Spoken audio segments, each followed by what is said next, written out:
In terms of the future, do you agree with me that there is likely to be an attempt to change the law to reflect what the Scottish Government were trying to do initially? I don't actually agree with you, Iain. I think the immediate effect of this is going to be that John Swinney in the Scottish Parliament and Keir Starmer in the British Parliament and the First Minister in the Senedd in Wales are going to have to acknowledge this decision and respect it and address the fact that across the public sector, policies have been introduced that do not respect the right of women to have single-sex spaces. And those policies are going to have to be changed to comply with the law. But why is that such a big issue, given that there don't seem to be very many incidents that are concerning? I was saying to a colleague... There are constant incidents. Well, how many? Every week you will read about a tribunal where a woman is taking her employer to court because she has been discriminated against, because she has said, for example, in the Sandy Peggy case in Scotland, that she doesn't want to share women's changing facilities with a male. These cases are regular, and not everyone has the wherewithal or the ability to take a case to tribunals. But what I mean is, how many cases are there of biological men, transgender women, who have not had any surgery at all, attacking a woman in a changing room? Not attacking. We're not talking about attacks. I mean, well, I am. I'm not. I'm talking about women's rights to privacy and dignity. Women have the right to have spaces where they can go to the toilet, deal with their period, change their clothing without men being present. That was accepted by everyone until very recently. So it's not a question of attacks, although sometimes attacks do happen, but it's a question of dignity and safety. That's what the Sandy Peggy case is about. If you come to lesbians, we don't have any lesbian bars any longer. We don't have any lesbian cafes, any lesbian bookshops. I'm a bit old for dating apps, but my younger friends tell me that the dating apps are full of men who say that they are lesbians. You're never too old, Joanna. Well, but you know, I mean, young lesbians who want to date other young lesbians go onto the dating apps and it's full of men who say they're lesbians. They don't even look like women, most of them. So these are very real issues for women, and there doesn't have to be actual violence for it to be an issue for women. So my point is that, for example, the Scottish Government in its own internal policies says that people can self-identify into whichever bathroom or changing room they want to use. That is not the law. The Supreme Court have made that clear it's not the law. And so these sort of policies are going to have to be changed. So I think the immediate reality is that the Scottish and British and Welsh governments are going to have to look at policy across the public sector and change it to bring it into line with the law. And the Equality and Human Rights Commission, who are the regulator, are going to have to revise their guidance and take steps to make sure that the law is complied with. A female colleague of mine said to me this afternoon, I'm much more concerned about walking down the street on my own and being attacked by a man than I am if I'm in a changing room. But it's not about attacks. It's about the right to privacy and dignity. Women have got the right to change where only other women are present. We all accepted that until recently. So it's not about attacks. All right. Attacks do happen. There are cases of men going into women's spaces and attacking women. They do occur, and they've been reported in the newspapers. But that is not primarily what we're talking about. We're talking about women's rights to safety, okay, Freda, to privacy and dignity. Let's put that point to you about privacy and dignity. Do you accept that there is a concern there? Yeah, of course. I mean, when you're in public, your first priority should be other people's privacy and dignity. I think if you can't be in public and not respect those things, you probably shouldn't be in public at all. If you're out in public and you're pointing at strangers because you think they might be trans, then you've got a problem, and people do that. So, and also this thing about dating apps and social spaces like lesbian clubs. I'm from a very small town. I didn't have the luxury when I was younger of having a gay men's club or a lesbian club or a trans club. There wasn't a population for it, but we recognised as young people that the people attacked us for very similar reasons. So the reason the LGBTQ existed wasn't because we invented it, it was because there was nowhere else for us to go.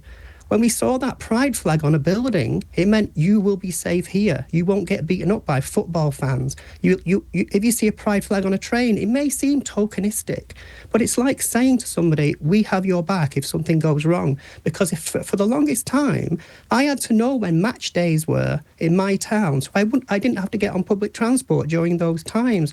So this sort of luxury vexation about, oh, we can't have lesbian spaces. You can have lesbian spaces, but the thing is with those, I mean, I think there is a problem with and I think it's to do with the nighttime economy more than anything, but spaces and clubbing is sort of less than it used to be. So when I go out now, everything's sort of, nobody has a gay club anymore. Most people just, in Manchester, you go in the Northern Quarter, everybody, they don't care if you're gay, lesbian and bisexual or whatever. Everybody just seems to meet and have a dance. But my point really is that these paranoias, that it seems like you've reversed engineered an argument where trans women are the threat. But what that does, not only does it ignore the reality that women are telling you what the real threats are, it's like saying if you say trans women are a threat, you're also saying all men are a threat. And that almost says, it's like, well, if all men are a threat... That is the way society is going, isn't it? Yeah, hang on a minute. Men are a threat to women. Joanna, the vast majority of violence that's perpetrated against women is perpetrated by men. Let Freda finish her point. OK, but that's a very important point. If we say that men are innately violent, or that it's a natural... No, I know you didn't, but people do in this argument, because they'll say that it's a problem of men.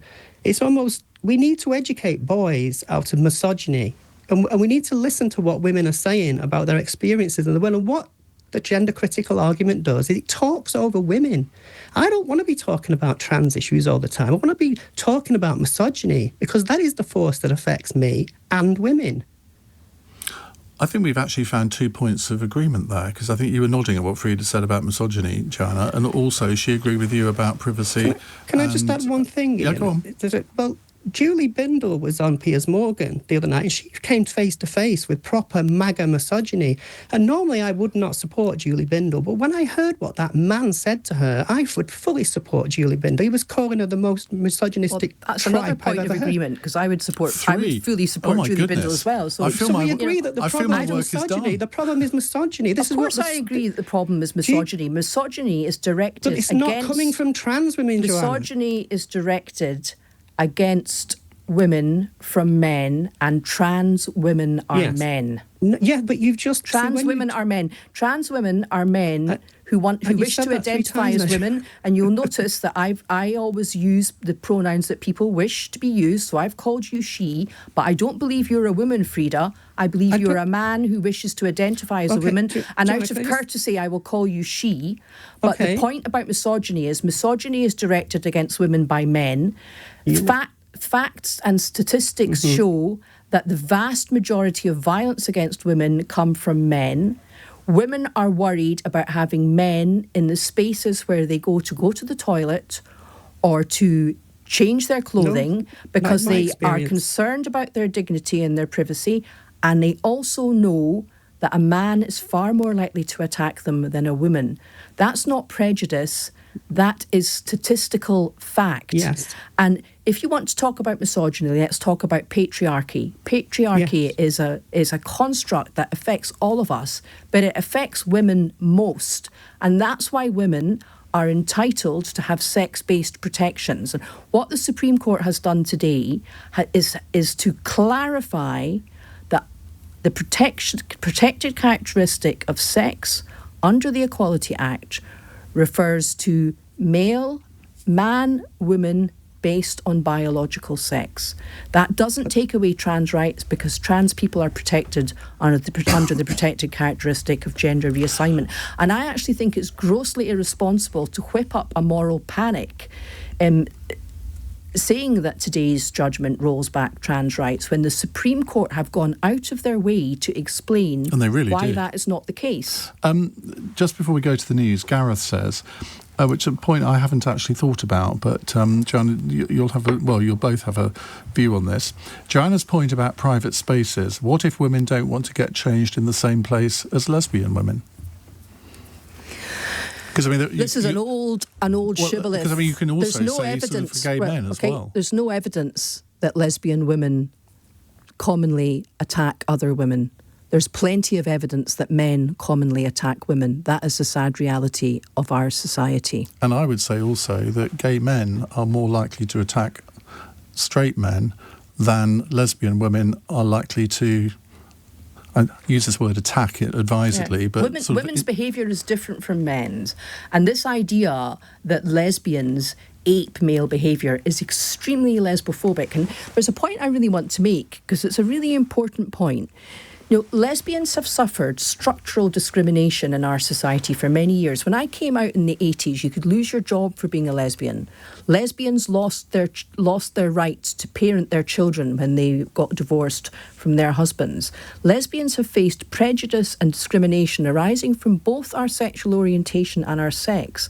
And lesbians didn't acquire any protections against discrimination until 2003, which was a long time after people with the protected characteristic of gender reassignment receive that protection. So this idea that the only marginalised group in this debate is trans people is not right. Lesbians are a very marginalised group in our society. When I grew up and when I came out, I had lesbian bars to go to, lesbian associations. When the Scottish Government's KC was questioned in the Supreme Court about the implication of her argument, she said, yes, the implication of my argument is that there can be male lesbians and that lesbians don't have the right to associate together without men present. How can you have a male lesbian? Well, exactly. Lesbians are women who are attracted to other women. Lesbians do not have penises. Lesbians are not attracted to a certificate. They're attracted to women. And that's why I'm really glad that lesbians had input into this decision and the Supreme Court have respected our concerns. Freda, before we go to the news, do you want to just comment on what Joanna's been saying there? Yeah. I've got a friend who's a lesbian. She's very butch. She's got shaved head and she's very tall. And when she's with me, sometimes people give us homophobic slurs because they think we're a lesbian couple. Now, I know I'm not a lesbian, but it's about the way people discriminate, and that is misogyny. And these are things that are not the fault of trans women. And, I mean, Joanna talks a lot about lesbians, but lesbians don't support this bill. Like, there is no lesbian project. It's a construct around the LGB Alliance. That's incorrect. The LGB Alliance is a group that gets all its funding from ordinary lesbian, gay and bisexual people. Well, the Lesbian Project was set up by Julie Bindel and Kathleen Stock, who are out and proud lesbians. What do they have in common? They're lesbians. No, have you got a problem with that? Which lobby group do they belong to? You tell me. LGB Alliance. LGB Alliance is a charity, Freda. It has every right to lobby on behalf of gay rights. Gay rights are protected. Right. The Charity Commission could look into any charity. What, are you saying that because a charity sits above a reproach? The mermaids tried to... Hang on, Freda, hang on. No, you're talking nonsense. Mermaids attempted to have LGB Alliance removed from the charitable register and they failed. Why did they do that? Because they didn't like the fact that we were speaking up for gay rights.